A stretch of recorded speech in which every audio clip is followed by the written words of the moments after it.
Hello, everybody. It's Gary Stuckey with Real Music. Hope you're doing okay wherever you are today. Got a great guest for you. Today on the show, I've got Jeff Christie of the band Christie. And if you'll remember, back in 1970, they had a number one hit song called Yellow River. It was number one in 26 countries. Didn't quite make it there here in the U.S., but it was number 23.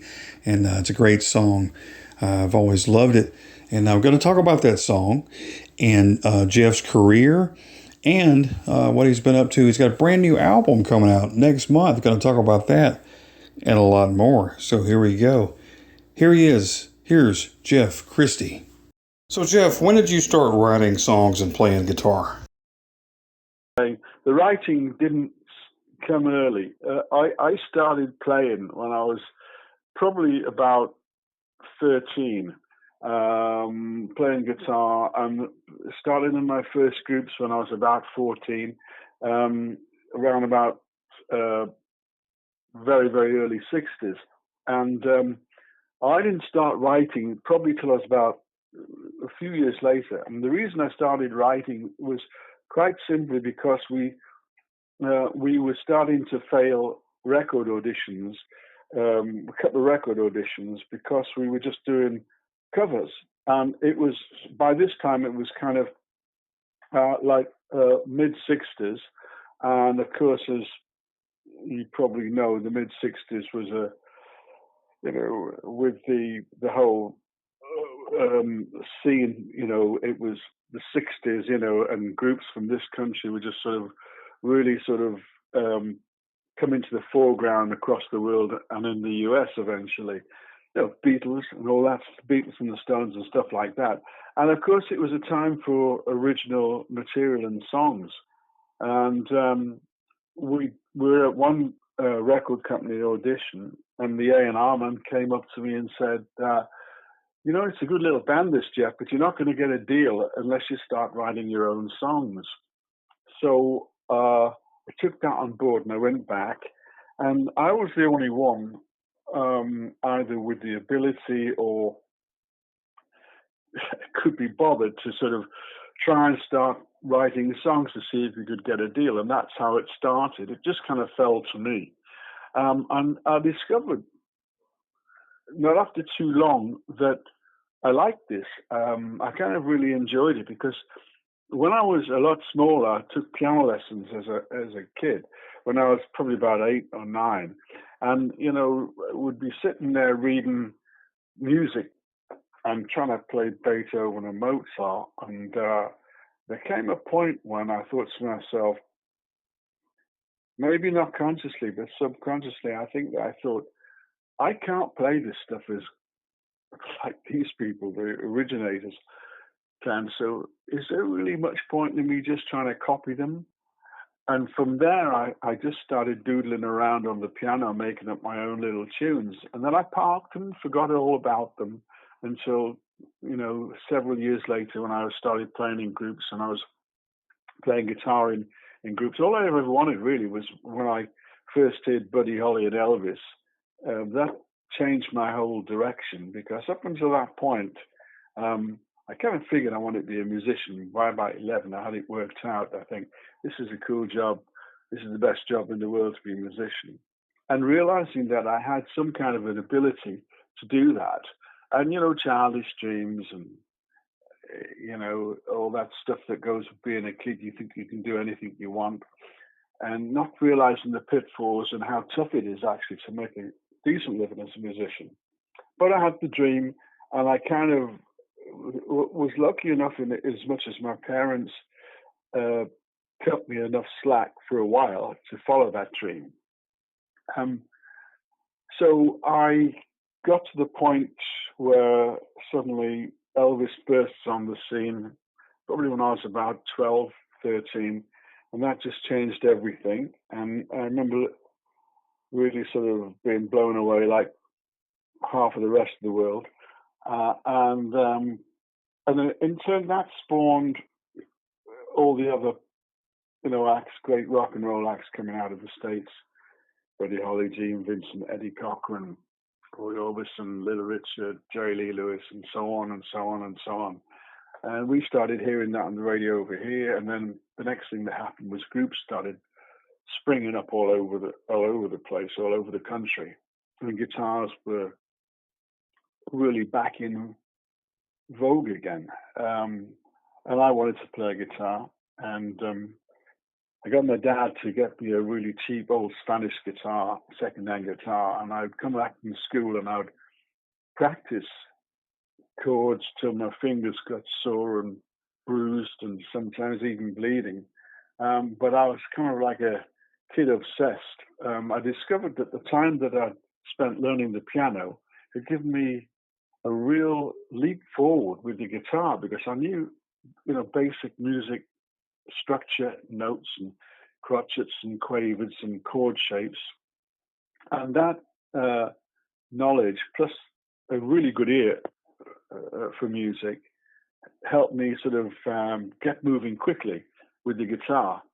And in no time, I could sort of play the intro and the guitar solo to That'll Be the Day, Buddy Holly, and Gene Vincent stuff and Eddie Cochran. I could do all that stuff when I was about 14. And so I made a lot of headway quickly. And then, the groups that I was in, that I formed and were formed around me, started to advance, and then we would start playing more and more away from home and traveling around the country. And got to the point where, as I say, when I was about 16, 17, those auditions turned me around and I started writing. And so by the time I'd written, when I was about 17, 18, I was already written quite a lot of songs and I was improving a lot. And that's basically the story of how I started writing. So when did you really start realizing, when you were in these bands, that things started coming together and something was really going to take off? Well, it's like an apprenticeship. The first band I was ever in was a unit called 3Gs plus 1, because everybody in the band is either called Jeff or Jerry, but they were spelt with a G, like Jerry with a G, Jeff, which is I think it's an English spelling, Geoff, but mine was Jeff. And so I was the plus one. And these guys were all university students, a bit older than me. And I was really nervous. I remember these guys used to play at this youth club, and they were probably 2 or 3 years older than me. And I nagged them to let me get up and play with them. And at that particular time, I had also discovered Duane Eddy. I was a massive Duane Eddy fan. I could play these things like Rebel Rouser and 40 Miles of Bad Road. And they were playing a little bit more sophisticated Latin stuff. And they let me get on stage with them. And they didn't really know the stuff, but I kind of showed them, and it was fairly simple. And I remember playing, and there was some kind of little dance concert, youth club concert. They did it, and they let me get up with them, and I was just so nervous that I never looked out at the audience at all. I just stood there on the stage playing.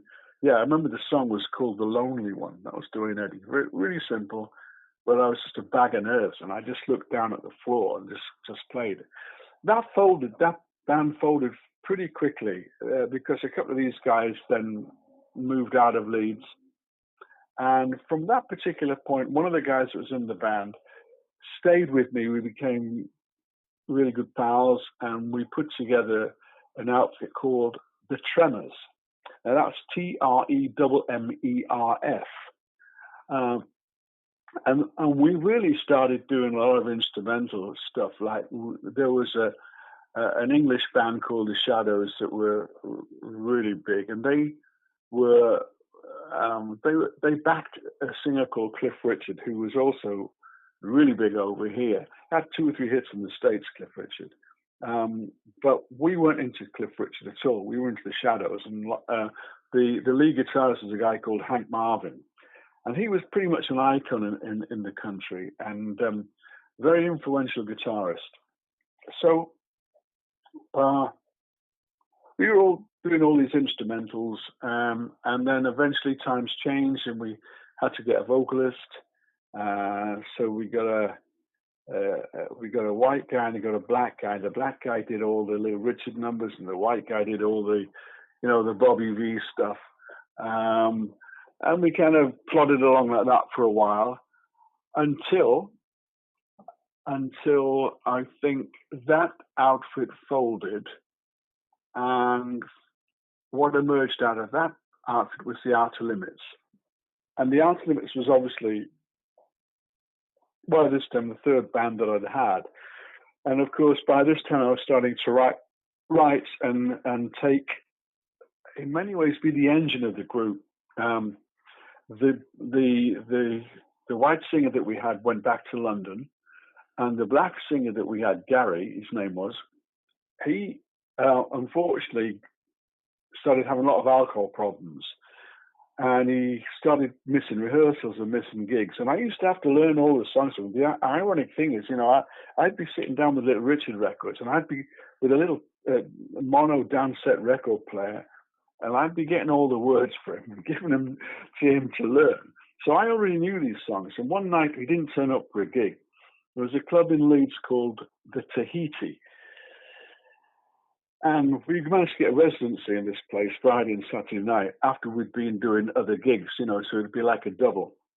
We'd be playing some place else, some pub or something, and then like at 11 o'clock, we'd come down to the Tahiti and we'd take all our gear up 3 flights of stairs, and we'd do like 3 half-an-hour, 3 45-minute sets. So he didn't turn up one night, and there was a bit of a panic in the band because he was very popular, Gary, the singer. And Jerry, the other guy in the band, said, somebody's got to try and sing some of these numbers. And and again, it fell to me. And I thought, well, what's the worst that can happen? Everyone will disappear, but they didn't. And I actually got applause, so I didn't do a bad job. It wasn't what I wanted to do. I didn't want to be the lead singer. I just wanted to be a guitarist. That's all I really wanted to do.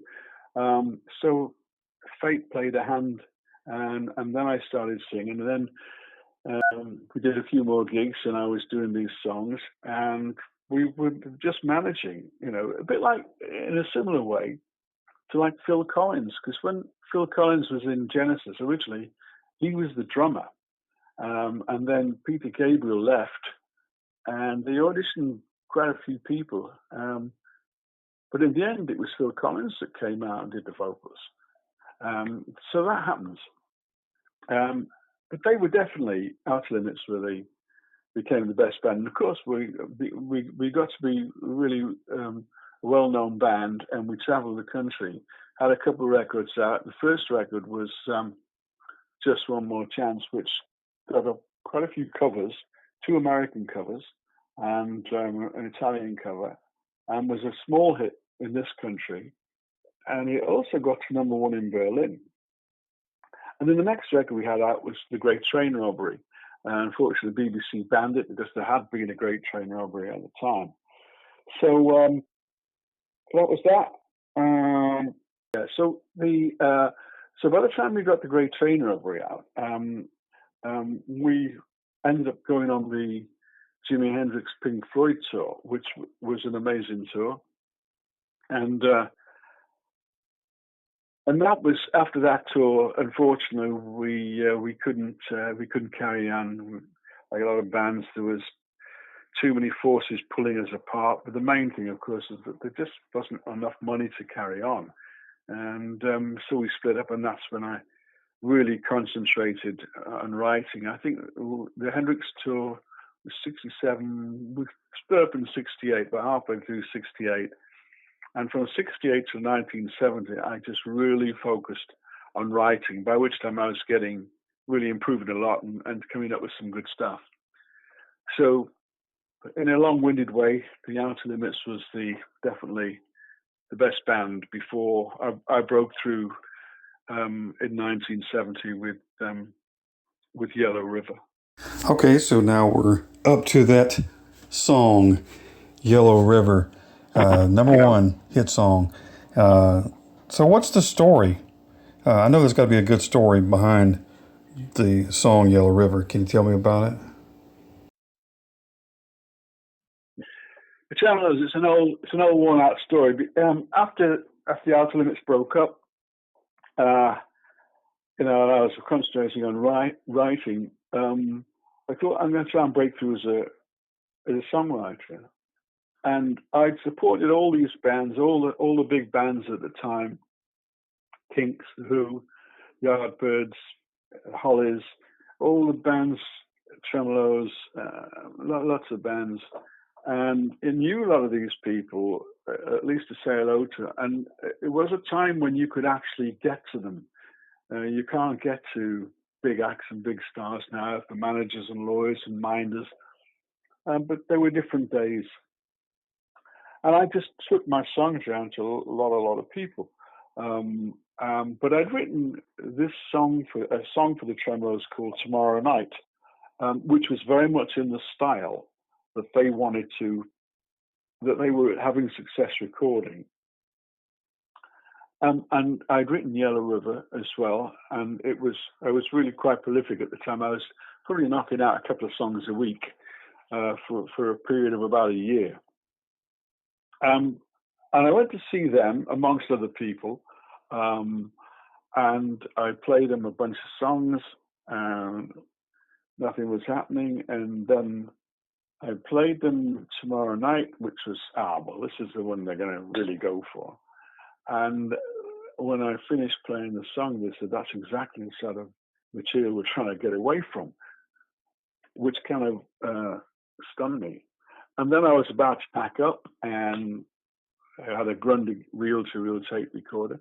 And the next song that came on was my demo of Yellow River. And they really went for that. They loved it. And they said, can you give us a copy of that? We'll take it to London, we'll record it, and we'll let you know. And this kind of dragged on for months. First of all, they were going to put it out as a single. Then they changed their mind. It was going to be a B-side. Then they talked about putting it on the album. And in the end, they decided not to put it out at all. So they'd kind of put me on this emotional roller coaster, because at the time they were a very popular band and they were having hits.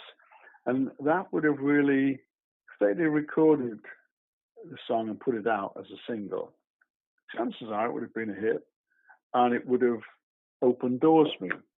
I mean, things were moving for me. People were aware of me, and the Outer Limits did have a really good reputation, and I had some sort of muscle, if that's the right word, but obviously not as much as I would have had if with a hit record under my belt, hit song under my belt. So basically, at the end of the day, they decided not to do it. But by this time, there was such a buzz about the song in London and the music industries over here. And their record company, Tremolo's record company at the time, CBS, and their personnel, their management, and the agents, they all loved the song. And they basically said, well, we've heard your demo. Why don't you do it? So that's basically the long and short of how I came to do it. So when the song hit number one, I know you had to be really excited, about that, the fact that everywhere yeah. it's really taken off. So can you tell me about how excited you were? Yeah. Well, yeah. I mean, it was a very exciting time, and it was number one here for 3 weeks, and there was nothing getting anywhere near us. And it was only when Mungo Jerry came along within the summertime. We're friends, Ray Dorset and me, and we often joke about it. Had he not come along, we'd have probably had another week or so at number one. But that's how it is, But 26 countries isn't bad. It was massive in the States as well. It was there's Cashbox and Billboard. Cashbox was the highest. I think it got 16 in Cashbox. and Billboard, I think it was 21 or 22 or something like that. But it was in the charts for just months and months. Um, and yeah, so that was great. And we toured all over for the next 5 years. Put a band together and toured all over. And that was then. What I always loved about that song is, how it steams forward ahead. It keeps kind of rolling along and reminds me of CCR, Creedence Clearwater Revival. This is quite interesting because I was aware of Creedence Clearwater. I loved Bad Moon Rising, which was a similar time. But the inspiration for Yellow River was a Jimmy Webb song called Galveston, which had been done by Glenn Campbell. Now, as I say, I was a massive Jimmy Webb fan, and I was also a big fan of Glenn Campbell, and especially the period when Glenn Campbell was recording a lot of Jimmy's songs, which the Lineman, all those songs, By the Time I Get to Phoenix, etc., Galveston, and I just loved the songs, and I loved the way he arranged them. But prior to that, for some time, I'd taken a fascinating interest in the American Civil War. And not only that, about all the Native American tribes. I was very interested in it. I read a lot about it. And so when I hit Galveston, and I kind of realized that, or I'm pretty sure it was, it was about a soldier dreaming of home. I guess it was a Confederate soldier. I don't know. But it seemed to spark my imagination. And that really was the inspiration for writing Yellow River. Again, a similar thing, I remember one of the lines was in the Jimmy Webb song was, I still hear the cannons crashing or flashing. And, I used a line very similar that I think it was cannon fire lingers in my mind or something like that. I just can't top of my head, but must come down.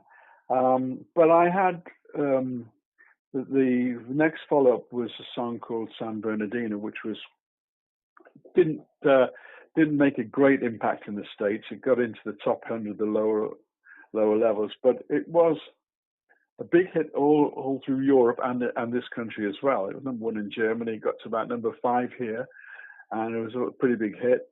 And then there was another song I had called Iron Horse,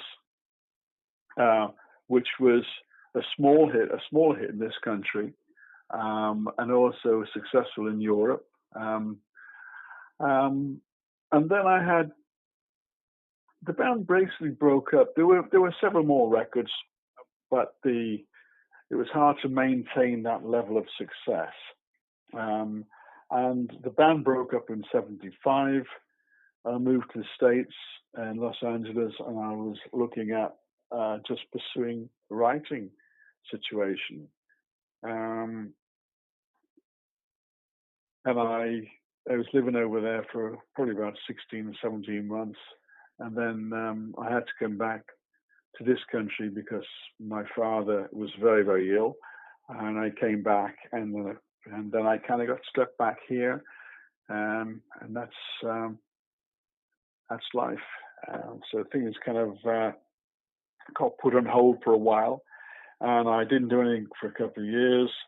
And then I got called down by an independent label in London who were very interested in doing an album with me, and I did some recording, and those albums came out eventually. Not till the I think 2007, 2008, and 2012. And then I put lots of stuff out, things like demos and outtakes and things, because there was a certain amount of interest for doing that. and until we got to this last phase, I don't sort of churn it out. I reject a lot of things. If I'm writing things, and I just, you know, it's a bit like you can write a song and you think this is great, and then 6 months later you may think maybe it's not so great, and so I just don't let them out. I don't particularly want people to hear them. It's a quirky thing, I guess, but I don't feel obligated to sort of just saturate the market with, like some people do. It's never been something that's appealed to me. I try and put something out as and when I've got something that I feel, I'm happy to put out, and that can be sometimes quite a few years. I realize that I don't really want to get caught up in the whole rat race of things that, you've got to maintain and sustain this. I'm just happy to write songs and put them out at my own leisure. And of course, the industry has changed so much now, and so much is online, and that's where this new album is going to be coming out online on September the 13th, which that was a period of over the last several years working on it, just before the COVID outbreak and the whole lockdown years, and that's where we're up to now. All right, so you got a brand new album coming out. So can you talk a little bit more about that album? It's a little enigmatic, but it's got a bit of attitude. Here and Now is a title.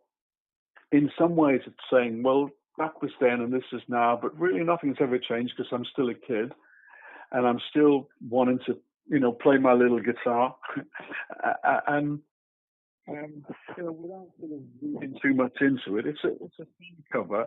But I think it's also difficult sometimes to get really nice pictures of yourself. And I thought, what can I do that's a little bit different? Well, if I get this little kid and I work it around in we tried various different things, but I buzzed it around to a few people, and everybody just fell in love with that. And that's how it came to be the final decision with that picture of me as a kid, but doubled up, sort of dueling with each other. Okay, so I got one final question before we wrap this up today. Looking back over your career, in the music industry, there's all kinds of ups and downs. Do you have any regrets or anything that you would change about it? Regret? I suppose I've been very fortunate in many ways. I could grouse about things. There were various things, but I think really that the main thing I try and carry with me is that I survived very rough, tough business. I've lost a lot of friends in this business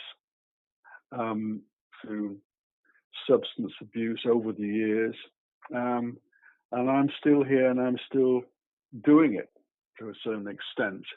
So I think really I don't really have a great deal of time for regrets.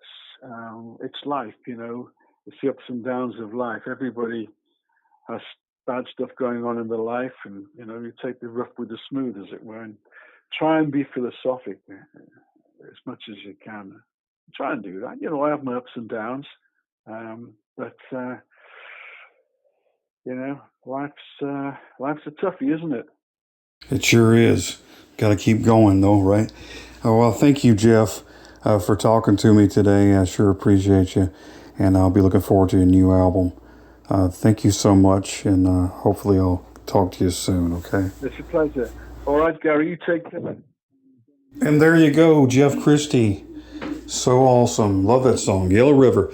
But he's got a brand new album called Then and Now, coming out on September 13th. New single, One in a Million. You can go to his website and hear a sample of those songs. Man, really, really good. I think you're going to enjoy them. Yeah, check them out.